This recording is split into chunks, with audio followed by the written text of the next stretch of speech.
이사야서를 계속해서 우리가 열고 있습니다. 이사야 선지자는 예수님보다 약 700년 전에 전후로 해서 60년간을 유다와 예루살렘에 대하여 예언 활동을 한 선지자입니다. 이미 북이스라엘이 아수르 제국에 의해서 멸망한 것을 목격한 이사야는 심판과 구원 그리고 위로의 메시지를 하나님께로부터 받은 말씀을 이사야서에 담고 있습니다. 하나님은 이 심판받을 수밖에 없는 세상에 구원을 베푸시고 구원받은 백성이 이 험난한 세상을 살아가면서 겪는 그 고통을 위로하시고 있습니다. 누가 뭐래도 이 세상 가야 할 옳은 길 그리고 그 결국으로 가는 길을 인도하시고 다스리시는 분은 오직 여호와 하나님이십니다. 아무리 뭐라고 해도 이 세상에 가는 길을 하나님은 이끌고 가고 계십니다. 오늘 말씀에서 진실로 존귀한 자가 있다고 말씀하십니다. 먼저 어리석은 자를 보아야 존귀한 자를 알겠죠. 6절의 말씀입니다. 자, 6절 한번 같이 읽겠습니다.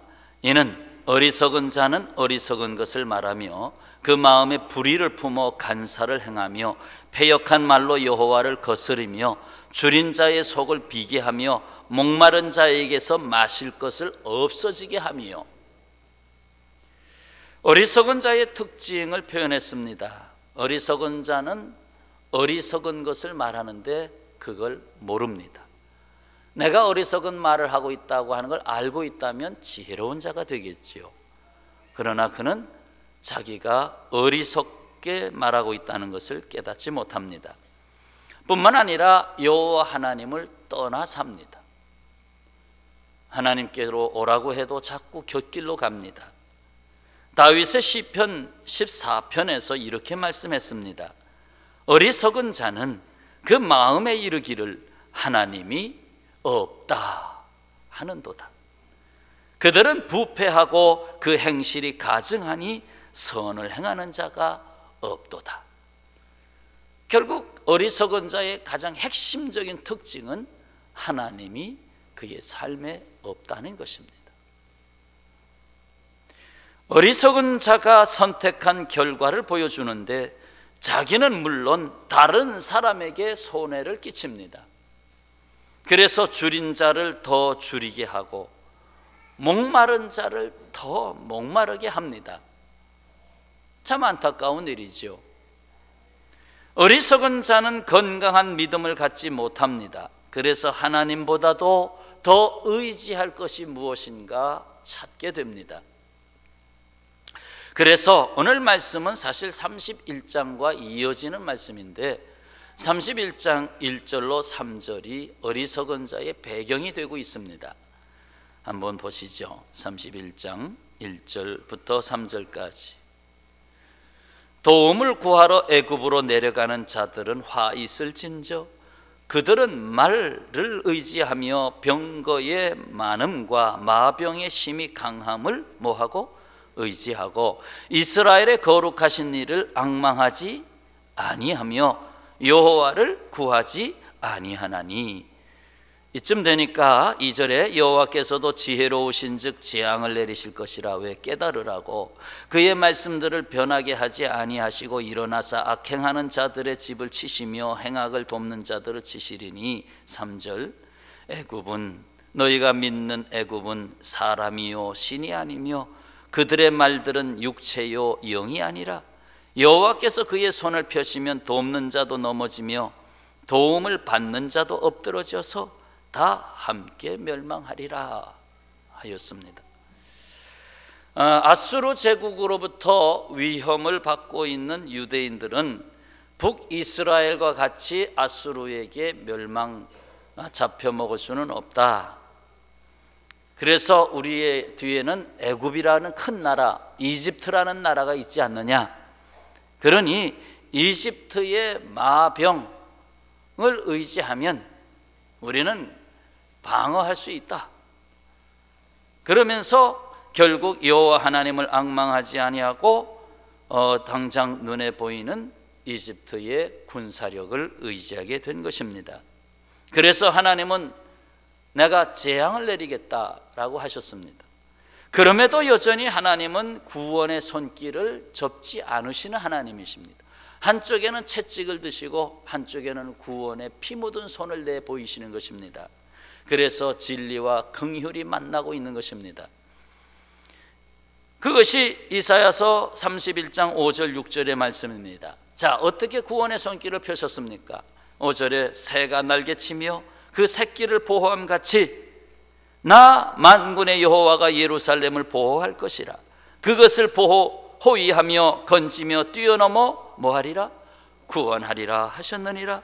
이스라엘 자손들아, 너희는 심히 거역하던 자에게로 여호와 하나님께로 뭐하라?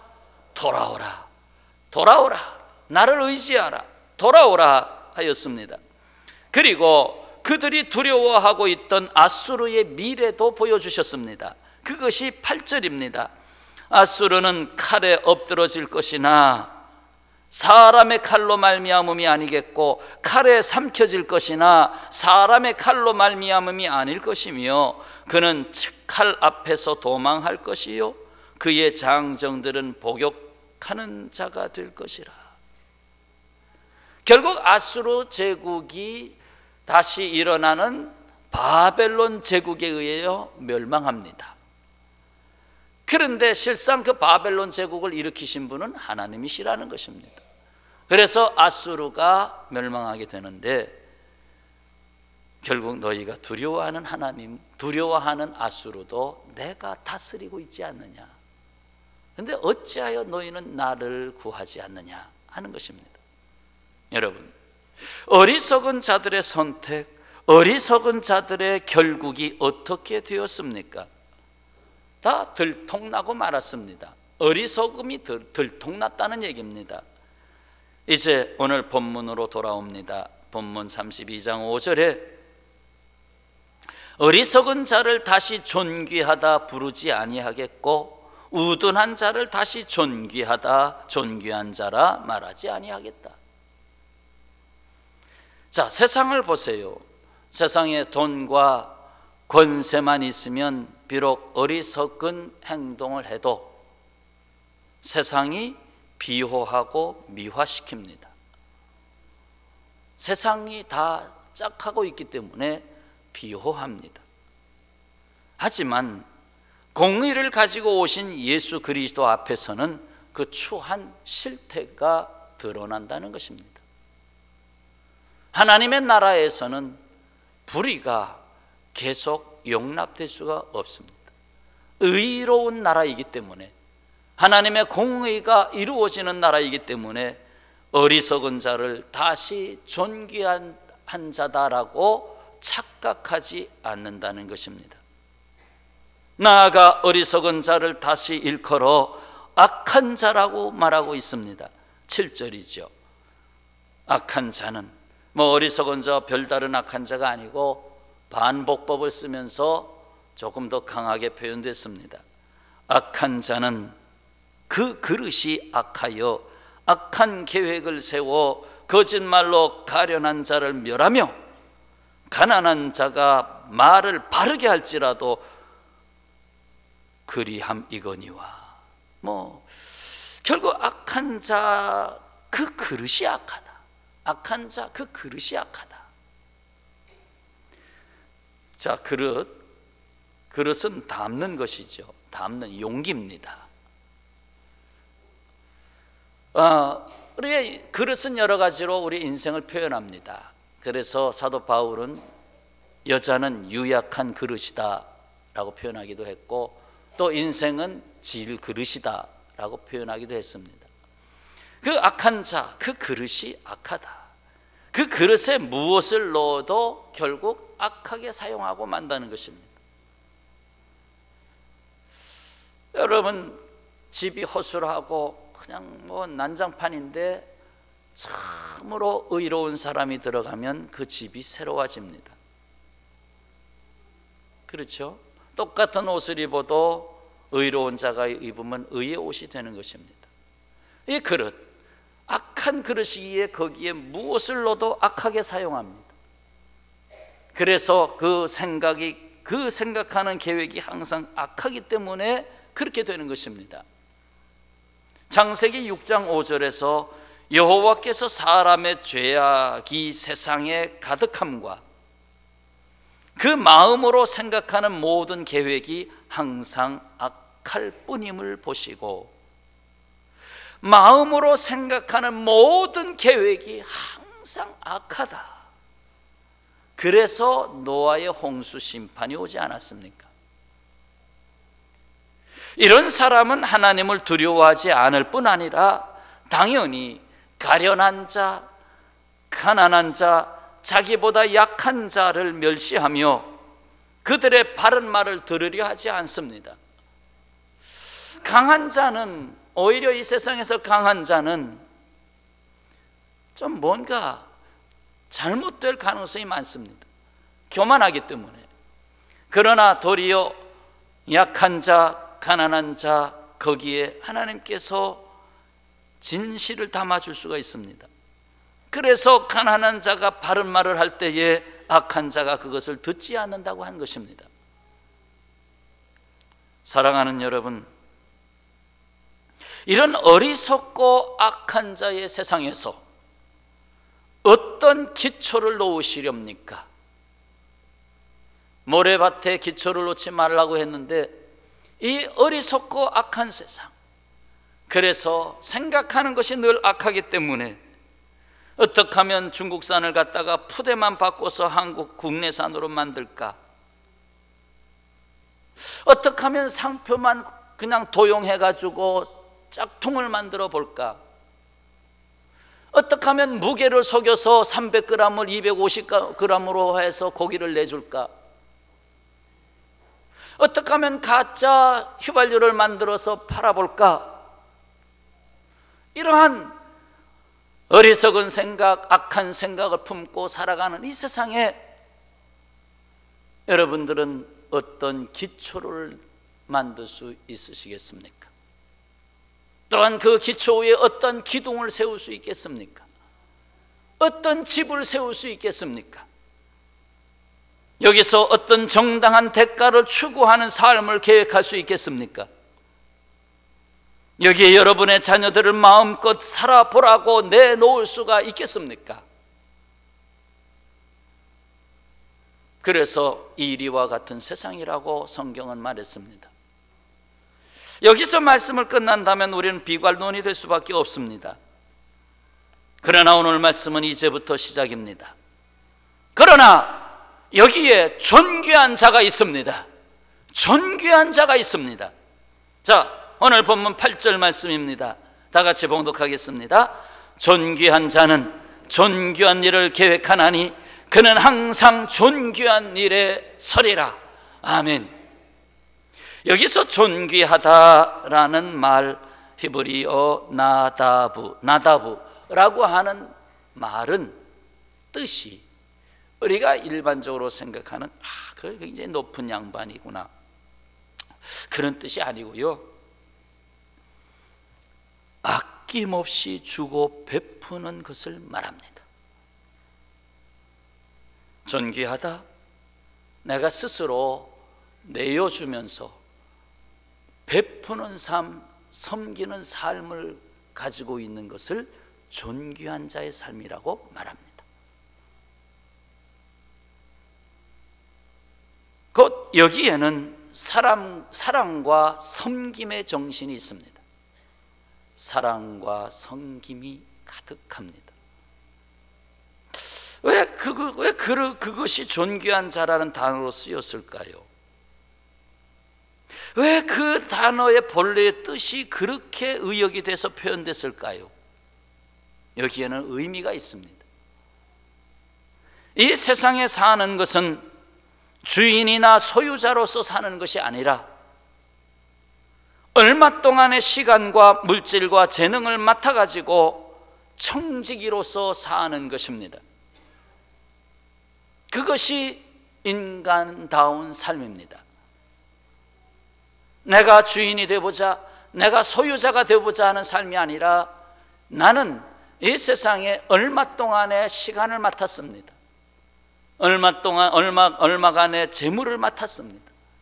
또 나에게 어느 정도의 재능을 맡게 해 주었습니다. 그래서 선한 청지기로 살아갑니다. 내가 맡은 모든 것은 결국 모든 사람에게 복 주려고 내가 맡은 것입니다. 나는 모든 사람을 위해서 필요한 사람이 되는 것입니다. 그래서 나는 모든 사람에게 존귀한 사람이 되는 것입니다.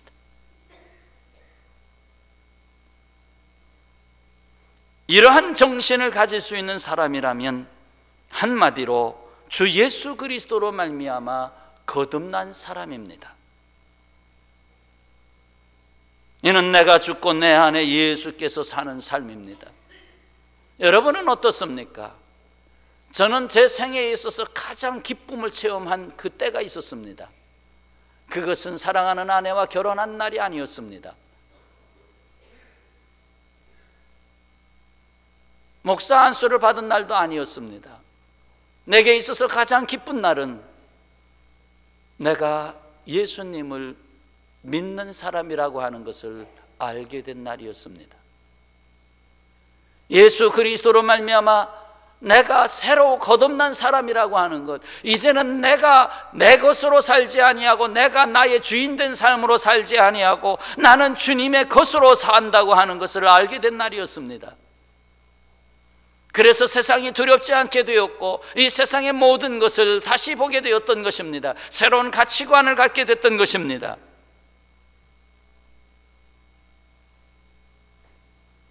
사도 바울의 고백입니다. 내가 그리스도와 함께 십자가에 못 박혔나니 그런즉 이제는 내가 사는 것이 아니요 오직 내 안에 그리스도께서 사시는 것이라. 내가 사는 것이 아니요, 내가 사는 것이 아니요, 내 안에 그리스도께서 사시는 것이라. 내 안에 예수님이 사니 얼마나 존귀한 삶입니까? 좀 다른 말로 표현해 볼까요? 내 안에 왕이 사십니다. 얼마나 존귀한 삶입니까? 내 안에 창조주가 사십니다. 얼마나 존귀한 삶입니까? 그러므로 주님의 마음, 주님의 생각이 나를 다스리시며 주께서 기뻐하시는 일, 곧 존귀한 일에 세움을 받는 삶이 됩니다. 쓰러질 수 없는 삶입니다. 내가 주인 되고 내가 사장 되면 쓰러질 수 있지만 내 안에서 주님이 주인 되시고 주님이 사장 되실 때에 나는 존귀한 일에 세움을 받는 것입니다. 나아가 성령의 사람이 되지 않고서는 존귀한 일을 계획할 수도 없고 존귀한 일에 설 수도 없습니다. 고린도전서 2장 14절, 육에 속한 사람은 하나님의 성령의 일들을 받지 아니하나니 이는 이것 그것들이 그에게는 어리석게 보임이요, 어리석게 보임이요, 성령의 일이 어리석게 보임이요, 하나님의 일이 어리석게 보임이요, 또 그는 그것들을 알 수도 없나니 그러한 일들은 영적으로 분별되기 때문이라 하였습니다.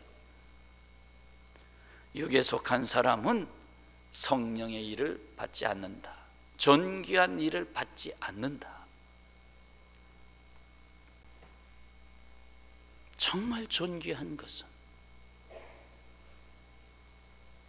육에 속한 사람으로서는 안 됩니다. 영에 속한 사람이어야 합니다. 참으로 다음 세대가 수없이 문화라고 하는 공격을 받으면서 살아가고 있는데 그 문화 속에서 정말로 존귀한 게 무엇인지를 앙망하며 살아야 되는데 그게 아니고 그냥 재밌으면 좋은 겁니다. 그러니까 세속적인 쾌락으로 즐거워하는 것입니다.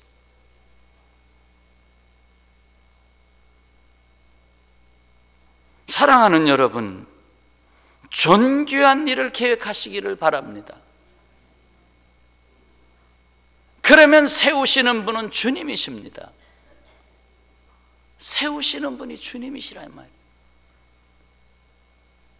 요한일서 5장 14절, 그는 그를 향하여 우리가 가진 바 담대함이 이것이니 그의 뜻대로 무엇을 구하면 들으심이라. 하나님의 뜻대로 무엇을 구하면, 결국 하나님의 뜻을 추구하면 그것을 하나님께서 들으시겠다. 빌립보서 1장 6절, 너희 안에서 착한 일을 시작하신 이가, 존귀한 일을 시작하신 이가 그리스도 예수의 날까지 이루실 줄을 우리는 확신하노라. 사랑하는 여러분, 진정 존귀한 자로 오신 분이 계십니다. 바로 예수 그리스도.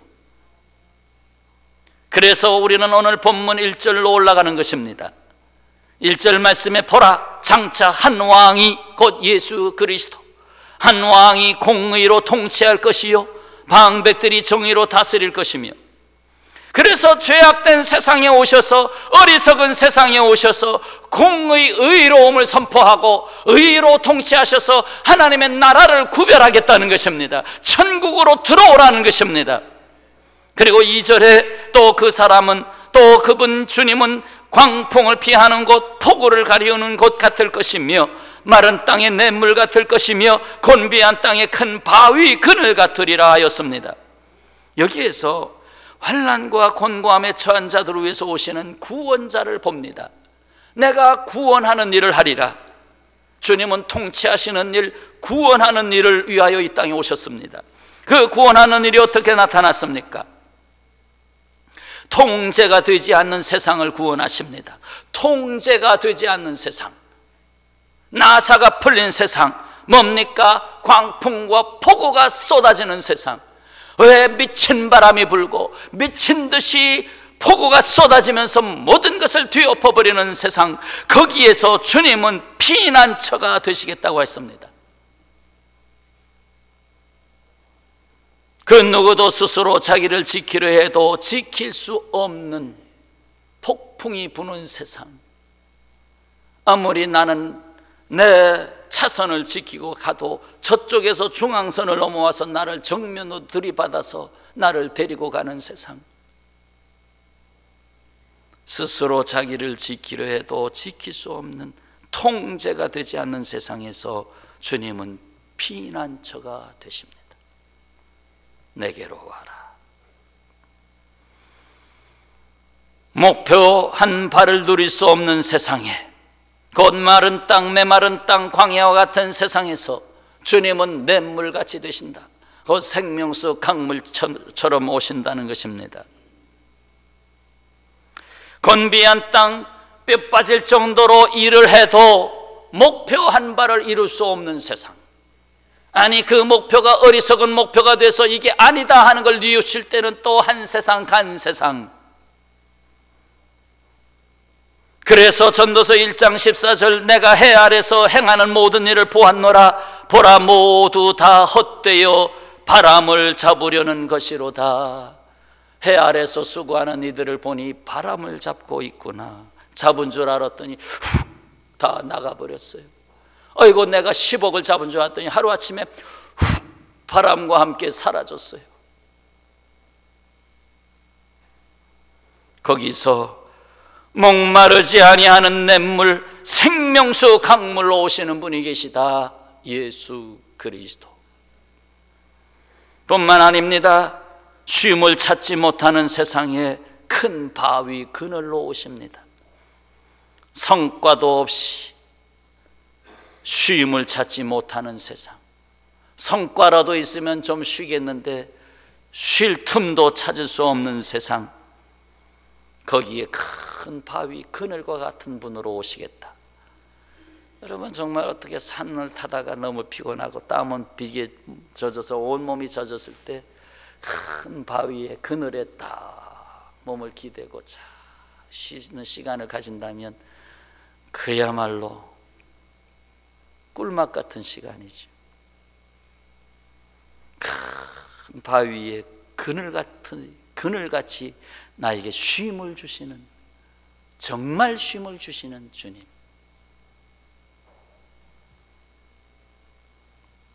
그래서 뭐라고 말씀하셨습니까? 수고하고 무거운 짐진 자들아, 다 내게로 오라. 내가 너희를 쉬게 하리라.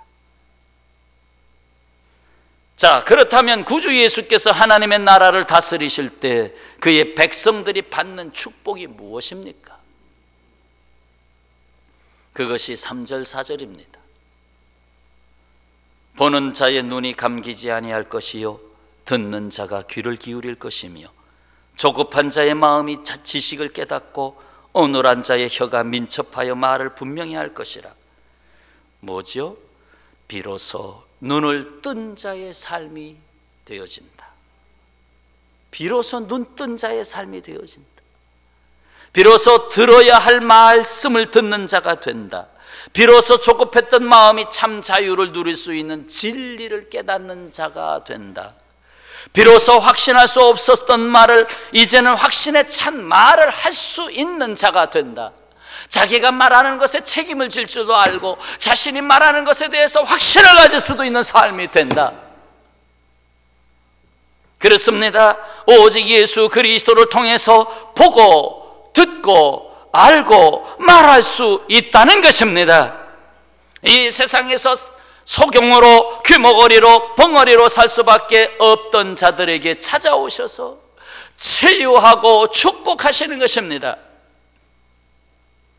고린도전서 2장 9절 기록된 바 하나님이 자기를 사랑하는 자들을 위하여 예비하신 모든 것은 눈으로 보지 못하고 귀로 듣지 못하고 사람의 마음으로 생각하지도 못하였다 함과 같으니라. 그것을 주셨다는 것입니다. 보지도 못하고 듣지도 못하고 생각하지도 못했던 오직 사랑하는 자들을 위해서 예비하신 것을 주셨다는 것입니다. 여러분들은 정말 봐야 할 것을 보는 분들입니까? 들어야 할 진리를 듣고 계신 분들입니까? 한때 세계를 주름잡았던 권투왕이었던 무하마드 알리를 아시잖아요. 최근 소식을 보면 한 달, 두 달, 빠르면 며칠 내에 숨을 거둘 수 있다라고 나오고 있더라고요. 파킨슨씨 병에 걸려가지고 투병 중에 있죠. 이 병 때문에 1996년 애틀란타 올림픽 때 그가 성화의 마지막 주자로서 점화를 할 때 떨리는 손으로 점화를 합니다. 간신히 점화를 합니다. 어떤 사람이었습니까? 전성기 왕년에는 그가 이렇게 말했습니다. 내가 최고로 힘이 세다. 세상에서 제일 강한 자다. 내가 제일 강한 자다 라고 했습니다. 그러던 그가 덜덜덜덜 떨면서 성화에 간신히 점화를 했던 그가 기자들의 질문에 이렇게 의미 있는 답변을 했습니다. 사람보다도 하나님이 더 강하시다는 것을 입증하기 위해 제가 이 병에 들었습니다. 사람보다 하나님이 더 강하시다는 것, 내가 최고로 힘이 세다, 이 말을 접는 시간이었습니다. 실로 진정한 스타는 따로 있다는 것을 그가 고백한 것입니다. 사랑하는 여러분, 존귀하신 예수께서는 우리를 그 존귀한 자, 존귀한 일꾼이 되게 하시려고 스스로 낮은 자의 자리에 오셔서 사랑과 섬김의 삶을 보이셨습니다. 사랑과 섬김의 삶, 공의로 다스리는 하나님의 나라를 세우시려고 죄인의 형틀 십자가에서 죄인의 삭슬 한 몸에 지시고 공의의 심판을 받으셔서 사형당하셨습니다. 그리고 우리 인생을 공의의 심판대에서 구원의 피난처로 옮기셨습니다. 그래서 우리와 함께 부활하시고 우리 안에서 우리와 함께 존귀한 자가 되셨습니다. 예수님은 어떻게 존귀하십니까? 바로 여러분을 통해서 존귀하십니다. 오늘 이 말씀은 누구의 것입니까? 존귀한 자는 존귀한 일을 계획하나니 그는 항상 존귀한 일에 서리라. 여러분의 것입니까? 기도하겠습니다.